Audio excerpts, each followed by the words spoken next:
Hello बच्चों, आप सभी लोगों का गणित लोक में स्वागत है। गणित लोक जहां पर हम मैथ के कॉन्सेप्ट को समझते हैं और उससे रिलेटेड प्रॉब्लम को सॉल्व करते हैं। तो बच्चों, हम लोग एनसीईआरटी क्लास 10th के प्रॉब्लम को सॉल्व कर रहे थे, जहां पर हम लोगों ने अर्थमेटिक प्रोग्रेशन चैप्टर को स्टार्ट किया था और उसके एक्सरसाइज नंबर 5.1 और इसके 5.2 को कंप्लीट कर लिया था। तो बच्चों, आज हम लोग जो है एक्सरसाइज नंबर 5.3 को सॉल्व करने जा रहे हैं। लेकिन उसके पहले हमें समझना होगा कि एक्सरसाइज नंबर 5.3 के प्रॉब्लम को सॉल्व करते समय हमें कौन कौन से कॉन्सेप्ट को, कौन कौन से फार्मूलेस को जानना चाहिए और उससे रिलेटेड क्वेश्चन तभी हम सॉल्व कर पाएंगे। ठीक है बच्चों, तो अब हम स्टार्ट करते हैं। तो बच्चों, एक्सरसाइज नंबर 5.3 के जो क्वेश्चंस हैं वो बेस्ड हैं sum of n terms of an AP, यानी कि हमको एक्सरसाइज नंबर 5.3 के प्रॉब्लम को सॉल्व करने के लिए हमको पता होना चाहिए कि हम किसी भी अर्थमेटिक प्रोग्रेशन को सॉल्व करते समय सॉल्व करने में सम ऑफ एन टर्म्स का फार्मूला क्या होता है, इसको हमको पता होना चाहिए। ठीक है बच्चों, तो चलिए हम लोग आज स्टार्ट करते हैं और हम लोग समझते हैं कि किसी भी अर्थमेटिक प्रोग्रेशन के एन टर्म्स का सम निकालने के लिए हम फार्मूले को कैसे फाइंड करते हैं और उसको किस तरीके से प्रॉब्लम्स को सॉल्व करने में यूज किया जाता है। तो बच्चों, जैसे कि हमने बताया था आपको कि कोई भी अर्थमेटिक प्रोग्रेशन होता है वह क्या होता है, उसको हम a plus D plus a plus 2d इस फॉर्म में लिखते चले जाते हैं। तो आज हम लोग पढ़ने जा रहे हैं sum of n terms of an AP. Sum of n terms of an AP, किसी भी अर्थमेटिक प्रोग्रेशन के एन टर्म्स का सम आज हम लोग पढ़ने जा रहे हैं। देखिए बच्चों, हम लोग क्या करते हैं, जैसे कोई अर्थमेटिक प्रोग्रेशन होता है तो आपने पढ़ा है कि उसका फर्स्ट टर्म a होता है, उसका कॉमन डिफरेंस d होता है और उसका एन टर्म फाइंड करने का जो फार्मूला होता है वो हमारा होता है a plus n minus 1 into D. यानी ये क्या होता है, ये हमारा nth टर्म होता है, ये हमारा फर्स्ट टर्म होता है, ये हमारा कॉमन डिफरेंस होता है। किसी भी अर्थमेटिक प्रोग्रेशन का फर्स्ट टर्म को हम a लेते हैं, कॉमन डिफरेंस यानी उनके दो टर्म के बीच में जो फिक्स नंबर का गैप होता है उसको हम d लेते हैं। और n टर्म की बात करेंगे, यानी उसी अर्थमेटिक प्रोग्रेशन में अगर हम बोलें कि nth टर्म क्या हो जाएगा, उसका nth टर्म क्या हो सकता है, तो वो इसी फार्मूले से पुट करके हम निकाल सकते हैं। ठीक है बच्चों, तो जैसे मान लो बच्चों, हमें क्या निकालना है, आज हमको पढ़ना है कि किसी भी अर्थमेटिक प्रोग्रेशन के एन टर्म्स का सम फाइंड करने के लिए फार्मूला क्या होगा। तो बच्चों मान लीजिए, let sum of n terms of an AP is equal to S। मान लो बच्चों कि किसी भी AP का अर्थमेटिक प्रोग्रेशन के n टर्म्स का सम को हमने ले लिया S हमारा क्या है, उस AP के n टर्म्स का सम हो गया। तो हम क्या कर सकते हैं बच्चों, इसको हम कैसे लिख सकते हैं, S is equal to A plus, यानी क्या होगा, उस AP के सभी टर्म्स को आपस में ऐड कर दीजिए। तो पहला टर्म हो गया A, दूसरा टर्म हो गया a प्लस डी, और अगर हम बात करेंगे तीसरा टर्म की बात करेंगे बच्चों, तीसरा टर्म हमारा हो जाएगा a प्लस 2d। फिर अगर हम बात करेंगे चौथे टर्म का तो हमारा हो जाएगा a प्लस 3d। इसी तरीके से बच्चों अगर हम जाएंगे, मान लेते हैं कि हम n टर्म्स तक फाइंड किए, तो n टर्म्स तक उसका जो n टर्म हो जाएगा बच्चों, ये हमारा हो जाएगा a plus n minus 1 into d. ठीक है, आपको बात समझ में आ रही है। किसी भी अर्थमेटिक प्रोग्रेशन के उसके टर्म्स को ऐड करते जाएंगे तो हमें इस फॉर्म में लिखते चले जाना है। ठीक है बच्चों, इसको हम मान लेते हैं ये हमारा हो गया इक्वेशन नंबर 1। इसको हम मान लेते हैं कि ये हमारा इक्वेशन नंबर 1 हो गया। अब बच्चों अगर हम रिवर्स करेंगे, मान लेते हैं इसको हम रिवर्स कर दिया, ऑन रिवर्सिंग, तो बच्चों अगर इसको रिवर्स कर दोगे तो इसको हम क्या लिख सकते हैं, इसको लिख सकते हैं s इज इक्वल टू, यानी कि अभी हमने जो टर्म्स को a plus D, a plus 2d, a plus 3d के फॉर्म में लिखा है, अब हम इसको रिवर्स कर देते हैं, तो ये हमारा हो जाएगा a plus n minus one into D. ये हमारा हो जाएगा a plus n minus one into D plus a plus n minus two into D plus ऐसे बच्चों आगे बढ़ता चला जाएगा और लास्ट में यानी इस वाले सीरीज़ का जो फर्स्ट टर्म आया था इस वाले सीरीज़ में वो लास्ट में चला जाएगा। अब इसको मतलब लास्ट में क्या आ सकता है, लास्ट में आ सकता है a plus 3d plus a plus 2d plus a plus d plus a equation number second. ये हो गया हमारा इक्वेशन नंबर सेकेंड। बात समझ रही है? a plus D a plus 2d a plus 3d dot dot first equation हो गया। इसको हमने रिवर्स कर दिया बच्चों, तो रिवर्स करने पर हमारा हो जाएगा a plus n minus one D a plus n minus 2d dot dot dot इस फॉर्म में हो गया। ये हमारा इक्वेशन नंबर 2 हो गया। आप लोग कहेंगे इसको हम क्यों कर रहे हैं? देखो बच्चों, हमको फार्मूला निकालना है, हमको सम ऑफ n टर्म्स का फार्मूला निकालना है, तो हमें कोई ना कोई एक पैटर्न डेवलप करना होगा। तो आपको जो प्रूविंग किया जाता है वो किसी भी फार्मूले को फाइंड करने का एक मेथड होता है। तो मान लिया हमने ये हमारा हो गया sum of n terms reverse order में, ये हमारा हो गया सीधे मतलब ये हमारा स्ट्रेट ऑर्डर हो गया। तो फर्स्ट इक्वेशन सेकंड इक्वेशन। अब क्या कर दीजिए बच्चों, अब हम क्या करेंगे from equation first plus equation second, यानी कि अब क्या करो बच्चों, हम जो है इक्वेशन फर्स्ट और इक्वेशन सेकंड को अब ऐड कर देंगे।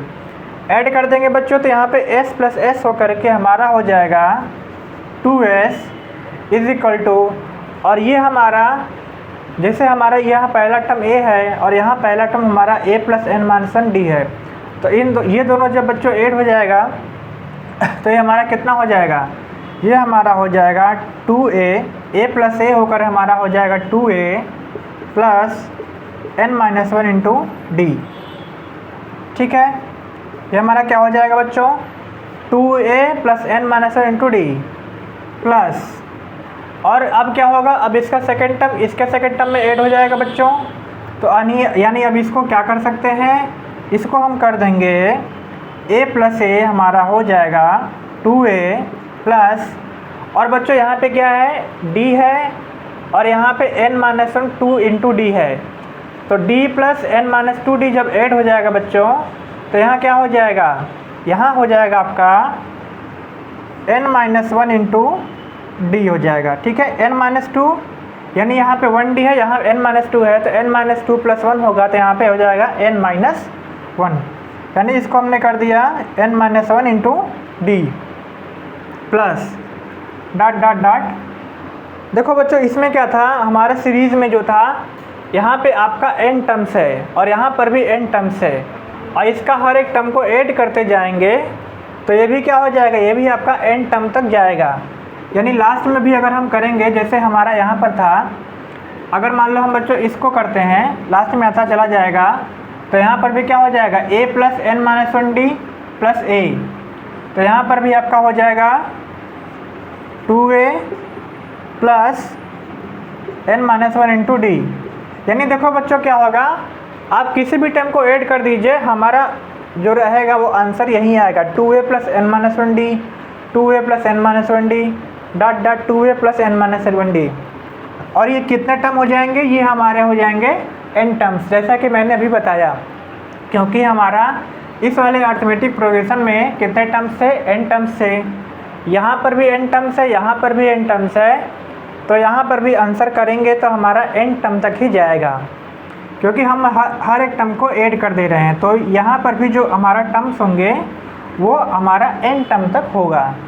यानी बच्चों देखो क्या है, हर एक टर्म में आपका जो वैल्यू है वो सेम है, ये भी 2a plus n minus one D है, यहाँ पर भी 2a plus n minus one D है, यानी ये कितनी बार जा रहा है, ये n टाइम जा रहा है, ये n बार। तो किसी भी नंबर को n टाइम पर ऐड कर दो, या तो उसको n से गुणा इंटू कर दो, एक ही बात हुई।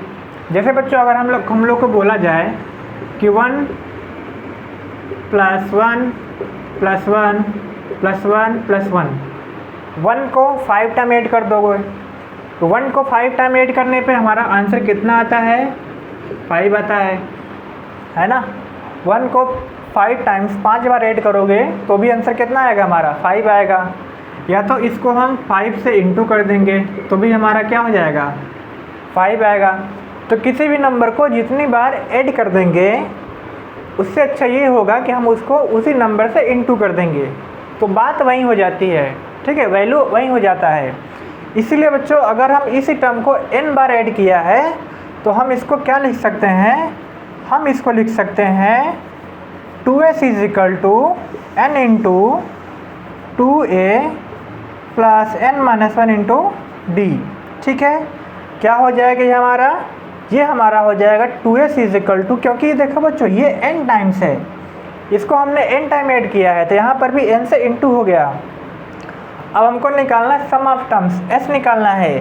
तो s निकालने के लिए हमें क्या करना पड़ेगा, 2 को उधर भेजना पड़ेगा, यानी कि इसको हम फार्मूला हमारा जो बनेगा इसको मैं इधर लिख देता हूँ। ये हमारा हो जाएगा s is equal to n upon 2, s is equal to n upon 2 into 2a plus n minus 1 into d. ठीक है, हमारा क्या हो गया बच्चों, s is equal to n/2 into 2a plus n minus 1 into d, है ना। ये हमारा हो गया एक फार्मूला। इसी फार्मूले को डिराइव करने के लिए हमने ये डेरिवेशन किया। तो ये बच्चों ये हमारा क्या होता है, ये हमारा सम ऑफ n टर्म्स का फार्मूला होता है, जिसको हम बोल देते हैं s is equal to n/2 into 2a plus n minus 1 into d. Okay, so this is the sum of n terms of an AP। This is the formula of sum of n terms of an AP। आप इसको note down कर लीजिए।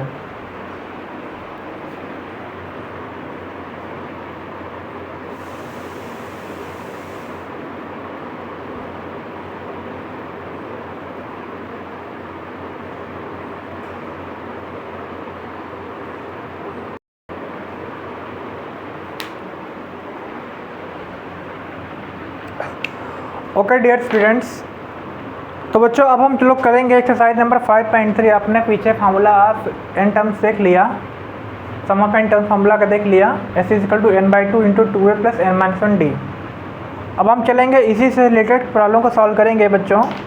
तो देखिए बच्चों, question number exercise number 5.3 का जो पहला क्वेश्चन दिया हुआ है इसमें बोला गया है find the sum of the following APs, यानी हमें एपी गिवन है और बोला गया है कि इन सभी अर्थमेटिक प्रोग्रेशन का सम फाइंड करो।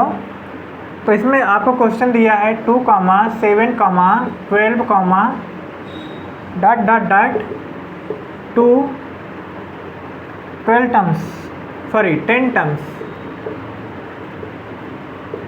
यानी हमको क्या करना है बच्चों, हमको 10 टर्म्स तक सम ऑफ n टर्म्स फाइंड करके बताना है। तो बच्चों हम क्या करना है, हमको n टर्म्स का सम फाइंड करना है और हमको फाइंड करना है 10 टर्म्स तक। ठीक है, तो अब देखो 10 टर्म्स तक फाइंड करने के लिए क्या करना होगा, 10 टर्म्स तक फाइंड करने के लिए हमको जो है पहले पता करना होगा कि फार्मूला क्या होता है। फार्मूला हमारा होता है n/2 2a plus n minus 1 d. अब क्या करना है, अब हमको पता होना चाहिए कि इसका फर्स्ट टर्म हमारा a होता है जो कि वैल्यू होता है हमारा 2। ठीक है, यानी यहाँ पर a का वैल्यू 2 हो जाएगा। फिर उसमें पुट करना है d का वैल्यू, यहाँ से d निकालेंगे कॉमन डिफरेंस, तो d हमारा कितना हो जाएगा बच्चों, 7 माइनस 2 हो जाएगा, जिसका वैल्यू हो जाएगा 5। और फिर आपको क्या निकालना है, 10 टर्म्स तक निकालना है बच्चों। तो n इक्वल टू कितना हो जाएगा, नंबर ऑफ टर्म्स कितना हो जाएगा, 10 हो जाएगा। अब हमको निकालना सम ऑफ n टर्म्स, तो आप वैल्यू पुट कर दीजिए। तो सम ऑफ 10 टर्म्स निकालना है, s10 निकालना है। तो n/2, n का वैल्यू हो गया 10 अपान 2 इंटू 2a, तो 2 इंटू a का वैल्यू हमारा है 2 into 2 plus n minus 1, n का वैल्यू कितना है 10 है, यहाँ लिख देंगे 10 माइनस 1 इंटू d का वैल्यू बच्चों कितना दिया है 5, यहाँ लिख देंगे 5 अब इसको हम कर देंगे सॉल्व। तो यहाँ बच्चों कितना हो जाएगा, 2 5 ज़ा 10, यहाँ पर लिख दिया हमने 5, और अंदर हमारा हो जाएगा 2 2 ज़ा 4 प्लस यहाँ कितना हो जाएगा, ब्रैकेट सॉल्व करेंगे पहले। तो 10 - 1 कितना होता है, 9 होता है, और यहाँ कर देंगे 9 × 5। तो इसको हमने लिख दिया 9 × 5।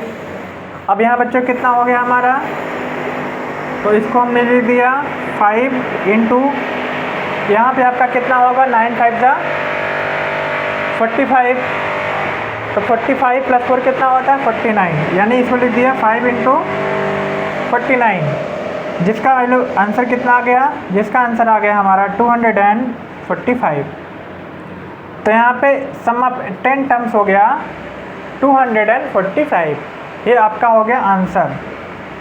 ठीक है, ये आपका हो गया आंसर, सम ऑफ 10 टर्म्स।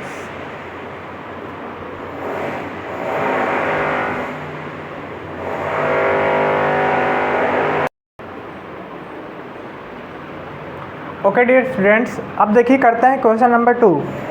तो यहाँ पे क्वेश्चन नंबर 2 हमको जो सीरीज़ गिवन है, ये हमको गिवन है -37 -33 -29, और हमको निकालना है 12 टर्म्स तक, 12 टर्म्स, यानी हमको 12 टर्म्स तक सम ऑफ n टर्म्स निकालना है, जिसका n का वैल्यू दिया है 12। देखो फर्स्ट टर्म हमारा हो जाएगा a = -37। फिर बच्चों हम निकालेंगे कॉमन डिफरेंस। कॉमन डिफरेंस हमारा हो जाएगा, कॉमन डिफरेंस निकालने के लिए second term minus first term करेंगे। अब यहाँ पे देखिए माइनस दिया हुआ है, तो इसको हम लिख देंगे -33 माइनस और -37, क्योंकि देखो बच्चे यहाँ पे ब्रैकेट में -37, मतलब यहाँ पे -37 गिवन था, तो इसीलिए हमने इसको ब्रैकेट में कर दिया। अब इसको सॉल्व कैसे करना है, तो मैं इसको यहाँ कर देता हूँ। देखो बच्चों यहाँ क्या हो जाएगा, -33, और क्योंकि यहाँ पे माइनस इंटू माइनस हो जाएगा प्लस, यहाँ लिख देंगे +37, यानी यहाँ पे हमने लिख दिया -33 और +37, जिससे कि आपका वैल्यू ऑफ डी हो गया हमारा, डी का वैल्यू कितना हो गया, -33 +37, तो हमारा हो जाएगा प्लस माइनस माइनस, और जो नंबर बड़ा होगा उसका सिंबल यूज कर देंगे, तो हमारा आंसर हो गया +4, जिसको हमने 4 लिख दिया। तो अब हमको डी पता हो गया, ए पता हो गया, और एन दिया है, एन टर्म्स दिया है 12, तो एन का वैल्यू कितना हो गया, 12 हो गया। अब आप इससे निकाल लीजिए सम ऑफ 12 टर्म्स। तो सम ऑफ 12 टर्म निकालने के लिए 2 × a करेंगे पहले, यानी n/2 करेंगे। n का वैल्यू हो गया 12/2, फिर हमारा हो जाएगा 2 × a, तो 2 × -37 प्लस, फिर हमारा है n-1, n का वैल्यू यानी नंबर ऑफ टर्म्स 12 दिया है, तो हमारा हो जाएगा 12 - 1, और d का वैल्यू गिवन है बच्चों 4, तो यहाँ d हो जाएगा 4। ठीक है, अब इसको सॉल्व करते हैं। तो देखो यहाँ पे सॉल्व करने के लिए क्या करना होगा, ये हमारा है 12/2, तो इसको क्या करना है, 2 × 2 2 6 12, यहाँ पे हो गया 6, यहाँ पे हमने लिख दिया 6, और फिर यहाँ देखो -37 × 2, तो 37 2 कितना होता है, 74, तो इसको लिख दिया -74। ठीक है, फिर देखिए यहाँ कितना है, 12 - 1 11, 11 × 4, तो यहाँ लिख देंगे प्लस 11 × 4 हो जाएगा। इसको सॉल्व कर लेंगे। देखो बच्चों इसको हम क्या करेंगे, 11 4 जा 44, डायरेक्टली 44 कर देते हैं। तो यहाँ पर हमने इसको डायरेक्टली 44 लिख दिया। अब देखिए -74 + 44, तो माइनस और प्लस क्या होता है, माइनस प्लस होता है माइनस, यानी इसको लिख देंगे 6 × और -74 + 44 हो जाएगा -33, माइनस प्लस माइनस करेंगे, जो सिंबल बड़ा होगा उसका सिंबल यूज कर लेंगे। तो यहाँ पर हो जाएगा -33 -30 और आपका 30 × 6 करेंगे तो माइनस हाफ हो जाता है 180। तो यहाँ पे आपका आंसर हो गया माइनस हाफ 180। ये आपका हो गया आंसर।